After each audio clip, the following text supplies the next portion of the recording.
L'eau se propageant sur Terre et nourrissant les sols est la source de toutes les formes de vie de cette planète.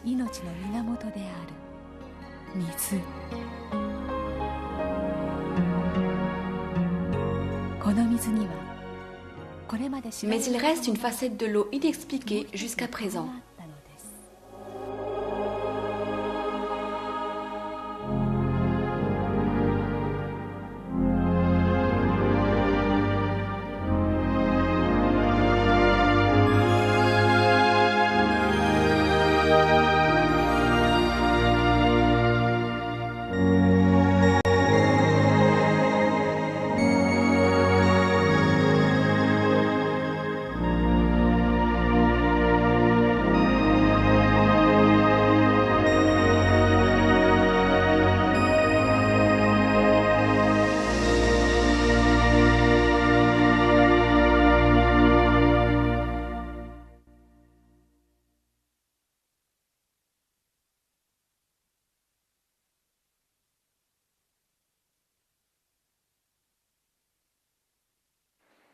Le docteur Masaru Emoto de l'Institut général IHM étudie l'eau depuis de nombreuses années. Grâce à ses recherches, il a fait émerger une méthode innovante pour saisir la physionomie de l'eau. Il a publié des collections de photos basées sur ses travaux intitulés « Messages de l'eau ».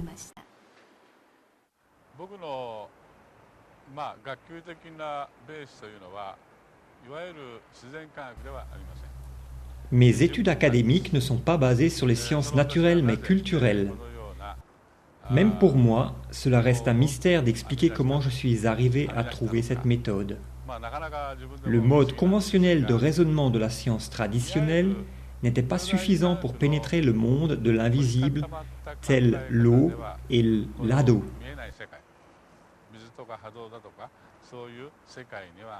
Moi, un novice, je me suis attaqué, mon absence de crainte m'ayant permis d'y plonger.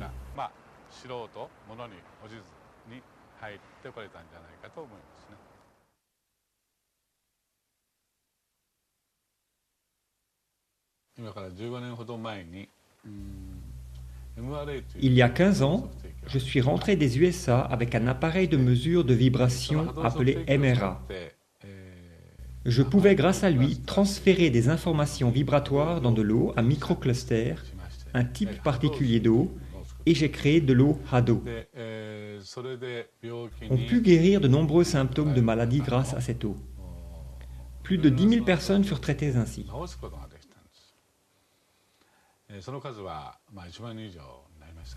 Le concept de l'eau pouvant guérir à elle seule fut dur à accepter par beaucoup de gens, en particulier les médecins.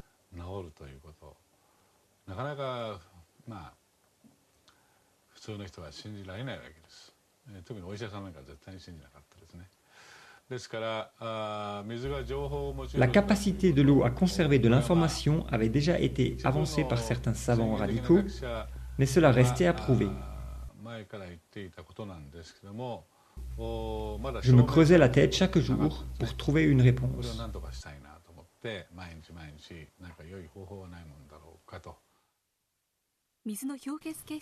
C'est grâce à ce livre que le docteur Emoto s'intéressa à l'étude des cristaux d'eau gelée.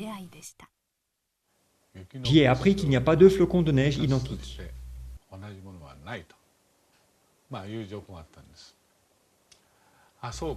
J'ai pensé, oh, des flocons de neige. La neige, c'est de l'eau. Si la neige fait des cristaux, alors l'eau doit aussi en faire lorsqu'elle est congelée.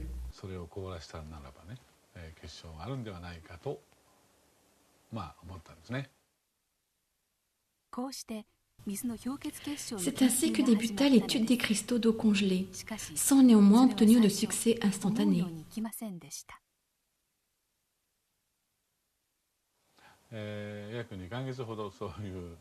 Les 2 premiers mois furent durs, mais nous savions que nous pouvions réussir.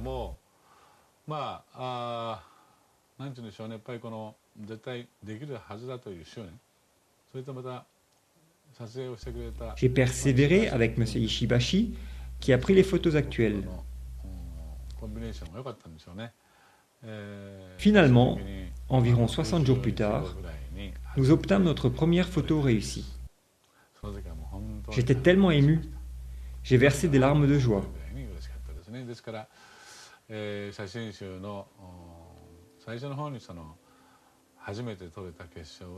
Cette toute première photo est au début de mon livre « Message from Water ». Je n'oublierai jamais ce cristal.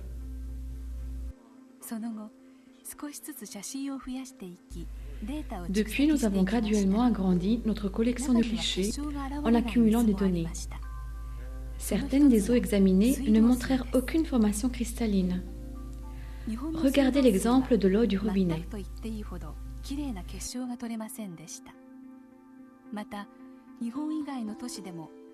D'après ce que l'on a pu observer, les beaux cristaux étaient rares à partir de l'eau du robinet des villes japonaises. C'est aussi le cas pour l'eau de certaines villes étrangères.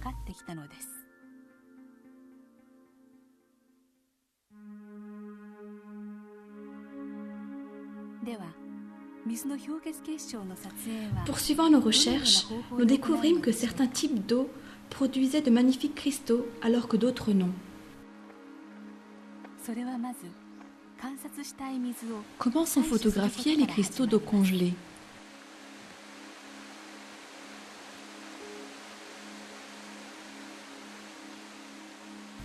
Nous commençons par recueillir un échantillon de l'eau que nous souhaitons examiner. Ici, c'est notre chercheur aux chutes de Shiraito no Taki, une source célèbre sur les pentes du mont Fuji. L'énorme quantité de pluie tombant sur le mont Fuji s'infiltre dans la montagne pour en ressortir 20 ans plus tard. Ici, aux sources de Shiraito no Taki, où ces cascades débitent plus de 100 000 m3 par jour.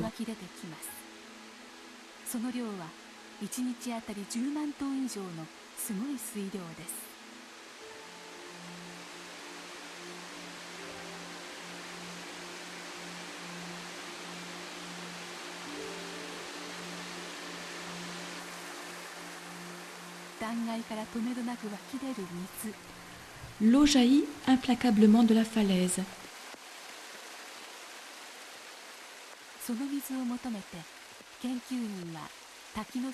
Notre chercheur s'approche du pied de la cascade et remplit un flacon d'eau fraîche.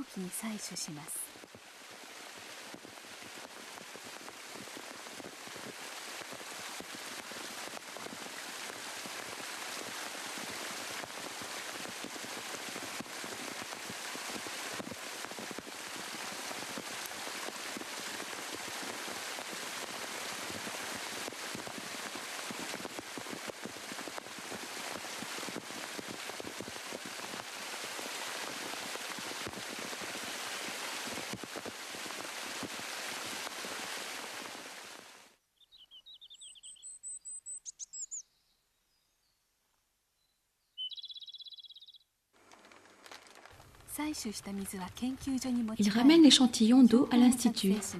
Tout d'abord, il frappe le fond du flacon pour activer l'eau.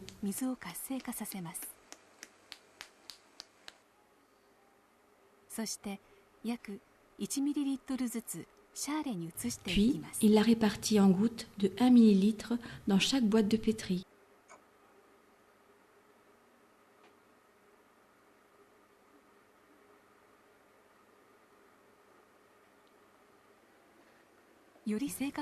Pour obtenir une tendance cristalline plus précise, on réalise une cinquantaine de congélations de chaque échantillon d'eau.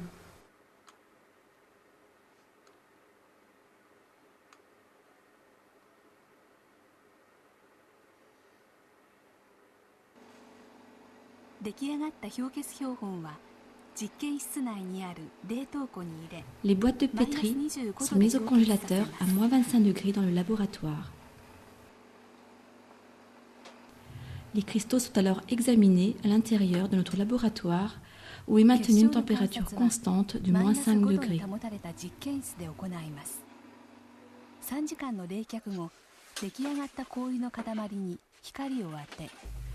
3 heures plus tard, nous observons les pointes de chaque bloc gelé au microscope.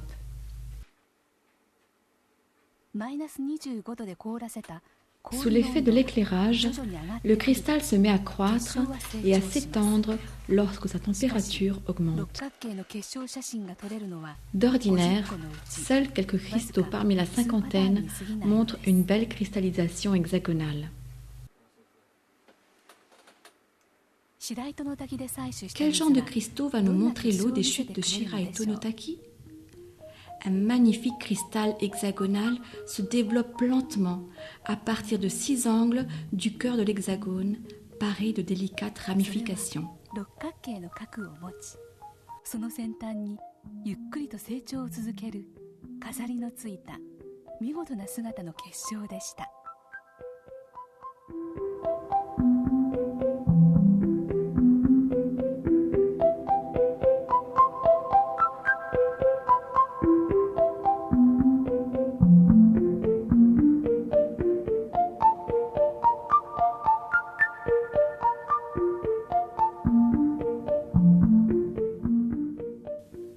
En un court instant, notre examinateur repère un scintillement et le photographie. Tout cela dans la dizaine de secondes où le cristal croît avant de retourner à l'état liquide.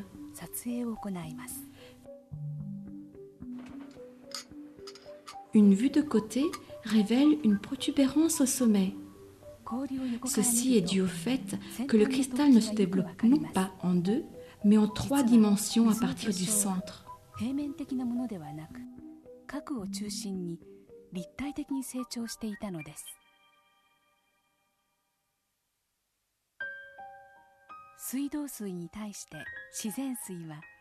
Contrairement à l'eau du robinet, l'eau de source produit une variété de magnifiques structures cristallines, captivantes pour nos yeux.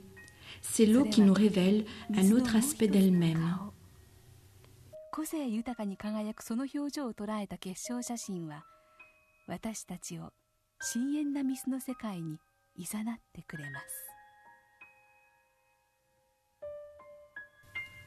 Les photos fixant ce rayonnement unique de l'eau sous sa forme cristalline peuvent nous guider dans son monde ésotérique.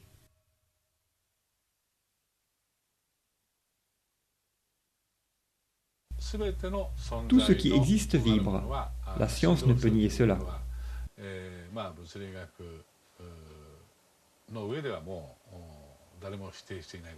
Vibration est juste un autre mot pour énergie.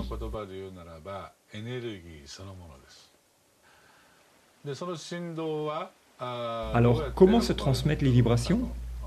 Je crois que c'est par l'eau.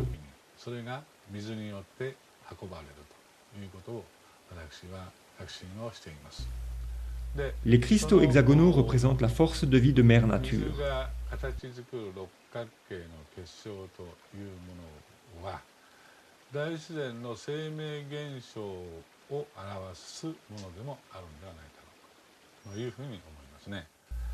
En conséquence, l'absence de cristaux hexagonaux peut être interprétée comme un signe que les forces de vie ont été corrompues énergétiquement dans cette région.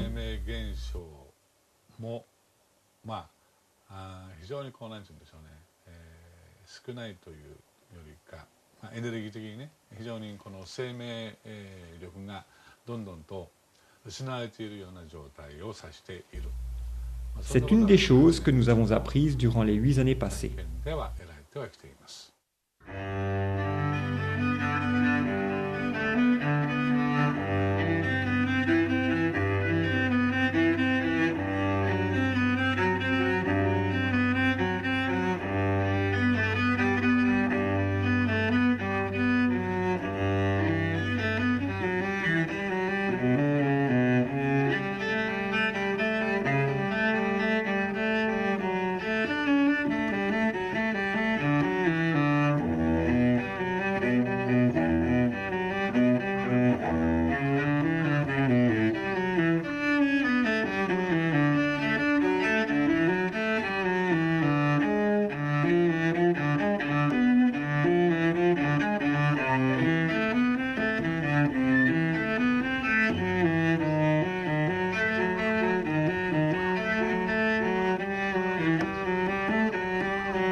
La musique est une vibration. Si nous exposons de l'eau à de la musique, sa structure cristalline changera. Connaissant les principes fondamentaux, cela ne doit pas surprendre.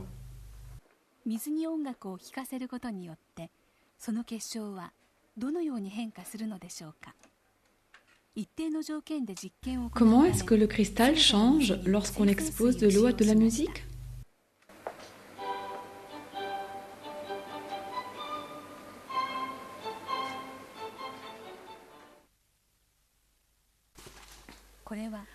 Pour garantir une constance dans les expériences, nous utilisons toujours de l'eau distillée.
Freund zu sein, ein heules Teil mehr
Lorsque l'eau est exposée à de la musique, son côté expressif se révèle, formant et transformant ces cristaux au gré de la musique. C'est comme si le cristal était le reflet de nos propres émotions.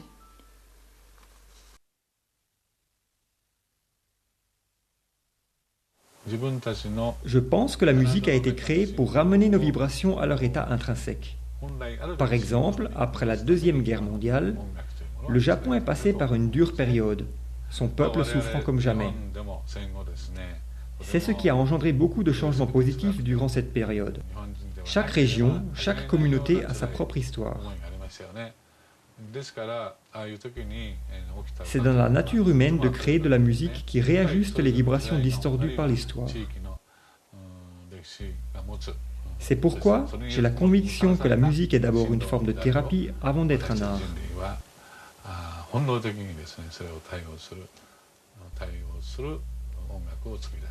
J'ai conseillé beaucoup de gens malades, 15 000 environ, en utilisant un appareil à Hado appelé MRA.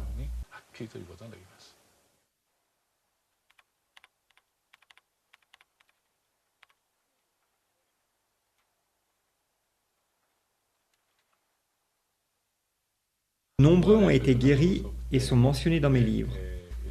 Beaucoup demandent encore mon aide actuellement, mais tous ne peuvent pas venir ici. Certains vivent loin, d'autres sont des enfants dans des hôpitaux. C'est alors que j'ai pensé à utiliser des photographies pour extraire de l'information. J'ai demandé à ces patients de m'envoyer leurs photos. Très confiant, j'ai pu obtenir des informations sur eux et créer de l'eau, Hado, sans leur présence physique.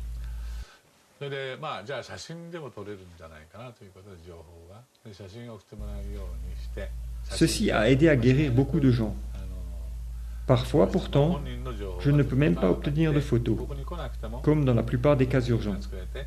Mais je continue à vouloir traiter cet enfant ou cette personne.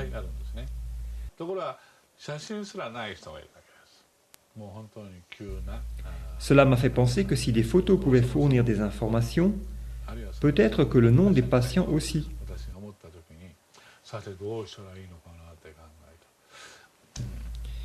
J'ai mesuré l'ADO à partir du nom d'un patient et ai constaté que cela fonctionnait.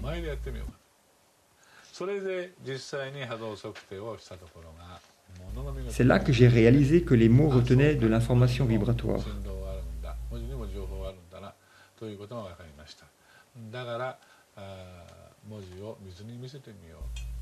J'ai alors essayé de soumettre l'eau à des mots écrits. Je pensais que l'eau pouvait avoir la capacité de sentir les vibrations et nous donner des réponses. Le premier mot que nous avons testé avec l'eau fut arigato, merci en japonais. Il en résulta la formation d'une magnifique structure cristalline. A l'inverse, voici ce qui arrive lorsque l'on expose des mots négatifs à l'eau tels qu'idiot, dans ce cas.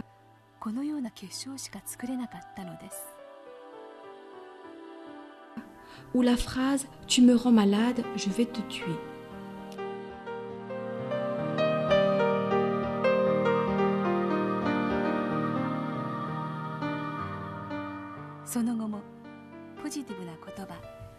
De beaux mots se manifestant par de beaux cristaux.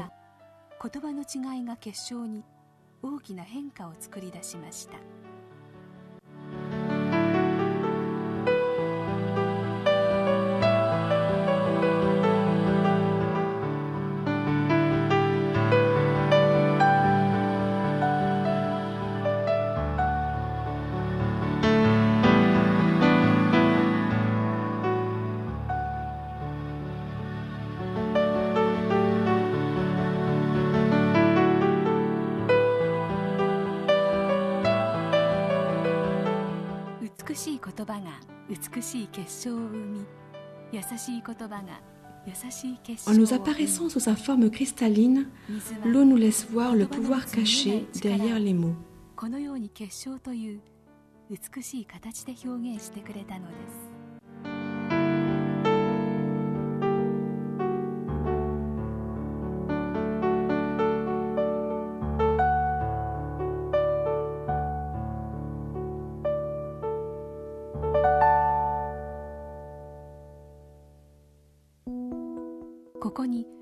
Voici une autre expérience caractérisant le pouvoir mystique des mots.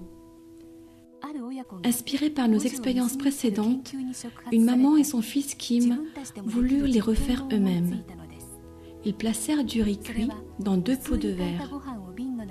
Chaque jour, ils diraient merci à l'un et idiot à l'autre.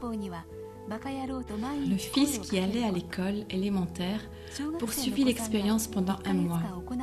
À la fin, le riz à qui on avait dit merci dégageait une bonne odeur agréable, comme du riz maltais. L'autre, qui avait été traité d'idiot, dégageait une odeur de pourri et avait noirci.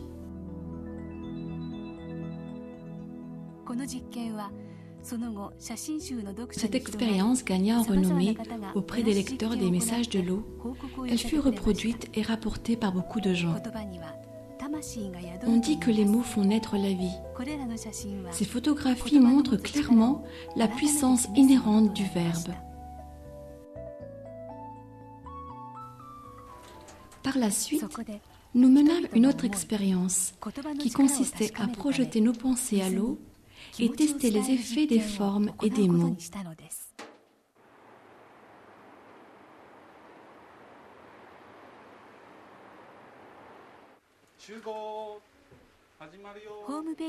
Grâce à notre site internet, nous avons rassemblé un groupe de volontaires pour nous aider à réaliser cette expérience. 4 groupes de parents et leurs enfants y participèrent. Dans cette expérience, nous utilisâmes 2 flacons d'eau du robinet de Tokyo. Notons qu'elle a tendance à ne pas cristalliser. Tous les participants expriment leur gratitude tout d'abord à voix haute, puis en pensée, les yeux fermés au premier flacon. Puis ils observèrent les changements dans l'eau. Merci, eau. Nous t'aimons, eau. Nous prendrons soin de toi, eau.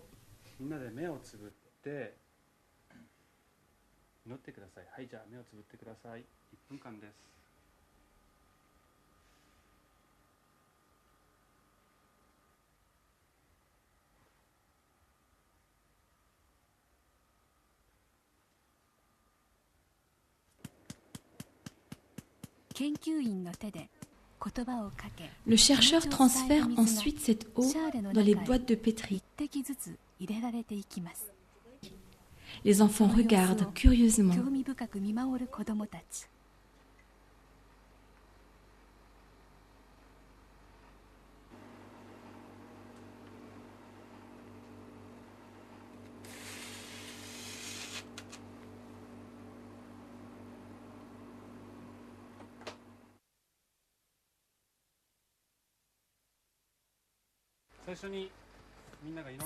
Trois heures plus tard, l'eau congelée est prête pour l'observation.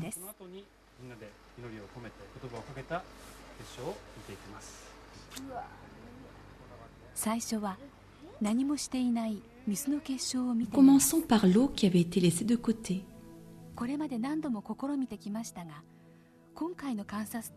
Comme tellement souvent lors des fois précédentes, nous observâmes une fois de plus une totale absence de beaux cristaux dans l'eau de Tokyo.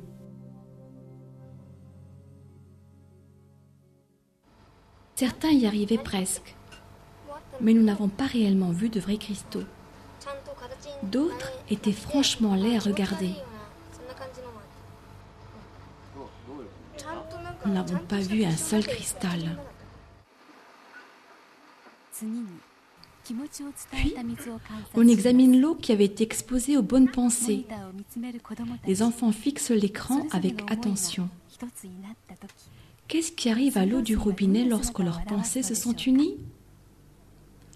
Alors, surgissant de la pénombre du microscope, un petit cristal apparaît et commence à croître lentement.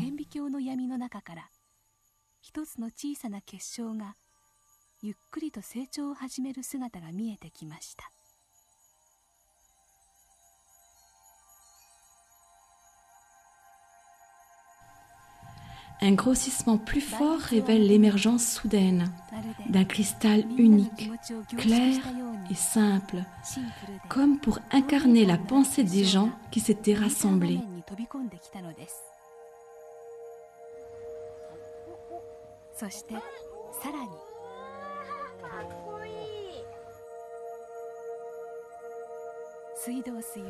En réponse aux paroles et pensées des participants, l'eau du robinet de Tokyo produit un magnifique cristal équilibré.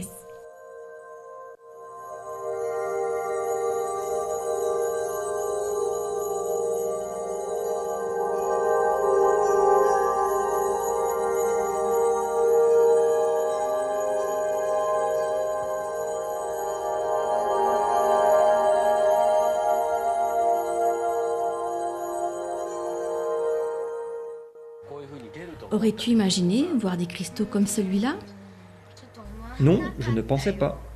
Comment t'es-tu senti quand tu as vu le cristal? C'était fascinant. J'étais un peu sceptique quant au résultat.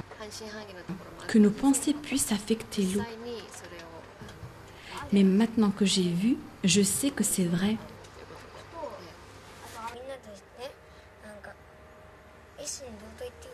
J'ai ressenti que nous étions devenus un et j'ai pu prier pour l'eau. C'était bien.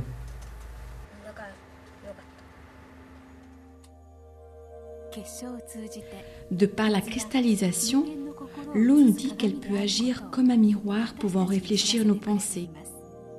L'eau a la capacité de nous montrer ce que nous ne pouvons pas voir. La même eau coule dans notre corps et nourrit toute vie sur Terre.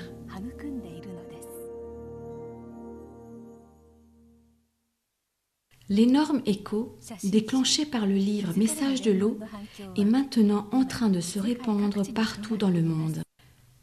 Basé sur les concepts présentés dans ce livre, nous avons commencé un projet nommé Amour et gratitude pour l'eau. Des messages ont été amenés dans ce projet. Cette éclatante réponse est sans aucun doute le signe que les cristaux d'eau gelée sont porteurs d'un message universel.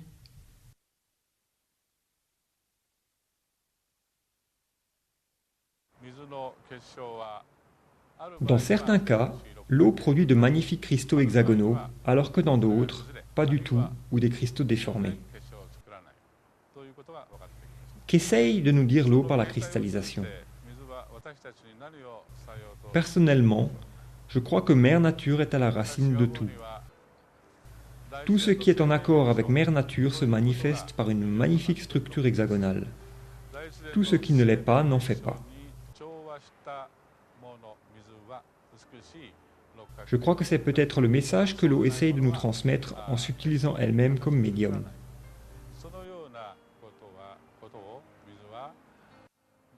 Il est important pour l'eau autour de nous de ne produire que de beaux cristaux hexagonaux.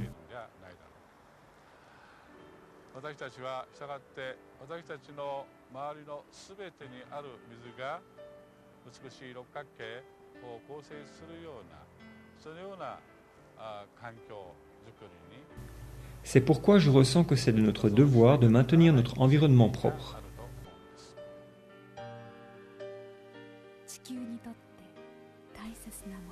Les cristaux nous disent ce qui est important pour notre planète et ses habitants. C'est le message que nous pouvons utiliser pour nous projeter en avant lorsque nous commençons à contempler le futur.